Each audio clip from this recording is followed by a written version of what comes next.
Okay, I could lie to you guys right now and say that I worked really, really hard on this speech.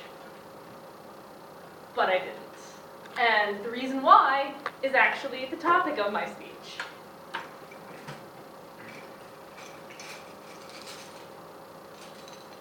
This is what I'm assuming is about 70–80% of y'all. This is me. I have ADHD. Very, very severe ADHD. This past week for me, I have been under so much stress from all of my classes that essentially, this is my brain right now. The knives, the forks, the spoons, which should be nicely categorized in my brain, are just everywhere. Now, I know most of y'all have heard about ADHD, but do you really understand it? For me, I actually have to take notes because of how bad it is right now. I can't focus on anything, and it's not like most people think where I'm just kind of browsing the internet during class, chilling out, having a ball. I really do try. I open my Word document and I'm like, all right, I'm going to take some notes. Oh, I better check my email real quick. 10, 20 minutes later, I'm on Facebook looking at 10 cute dogs of the week. It's actually really, really upsetting. And I am on medication for it. However, with severe stress, it can throw it out of whack. The way the medication works is when I take it, this doesn't have a nub to it. It starts, and it goes to its peak, and then I drop off. This is its maximum efficiency for me. Right now, I'm on a very, very high dose. So it goes past its maximum efficiency for me. And this causes me a severe amount of problems. It makes me incredibly anxious, nauseous, I can't eat, I can't sleep, which causes the ADHD to even spiral farther out of control.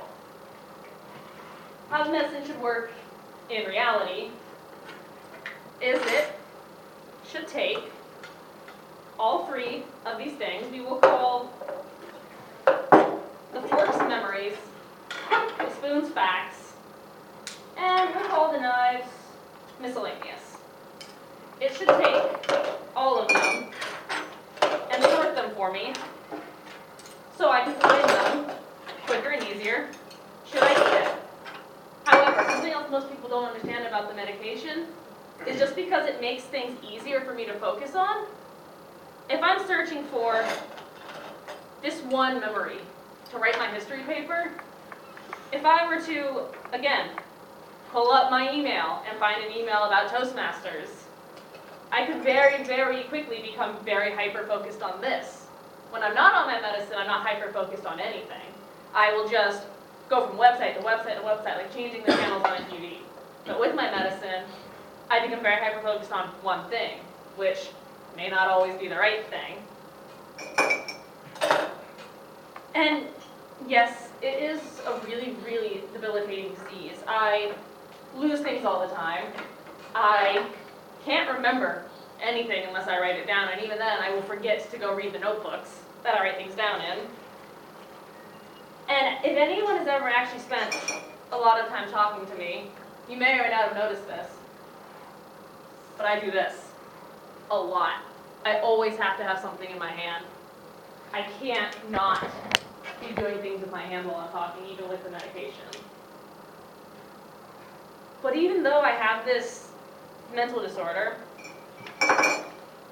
it does come with a weird, not positive side, but something different. Creativity. From talking to people and observing people and listening to people, I realize I think differently than most people. The way I approach problems, the way I approach games is just different. I love writing.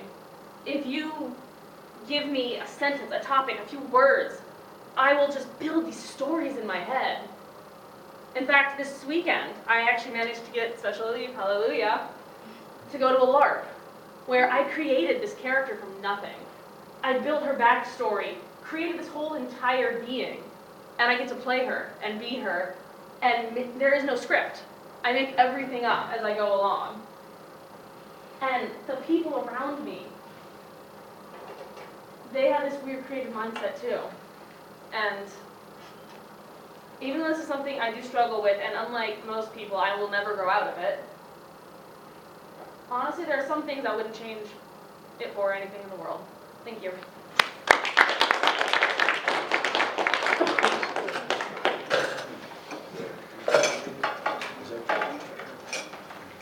Y'all got 1 minute to do evaluations, ballots. All right, hey, this is my professional, man. I'm go. used to doing evaluations at the very last minute. But I forget a lot of things, so who's evaluating? All right. We literally have a minute, so what do y'all want to do with the 60 seconds? How about All right, let's get everyone people who's that were evaluating speeches evaluated? down here. How about the people that were evaluated? Hang out with their walk by the class with the people that evaluated them. Get your input, get your feedback, and then we roll through ballot counting and voting. So everybody fill out your ballots. Get them in front of you. Hold on, let me get rolls. Still recording. Hey, and the three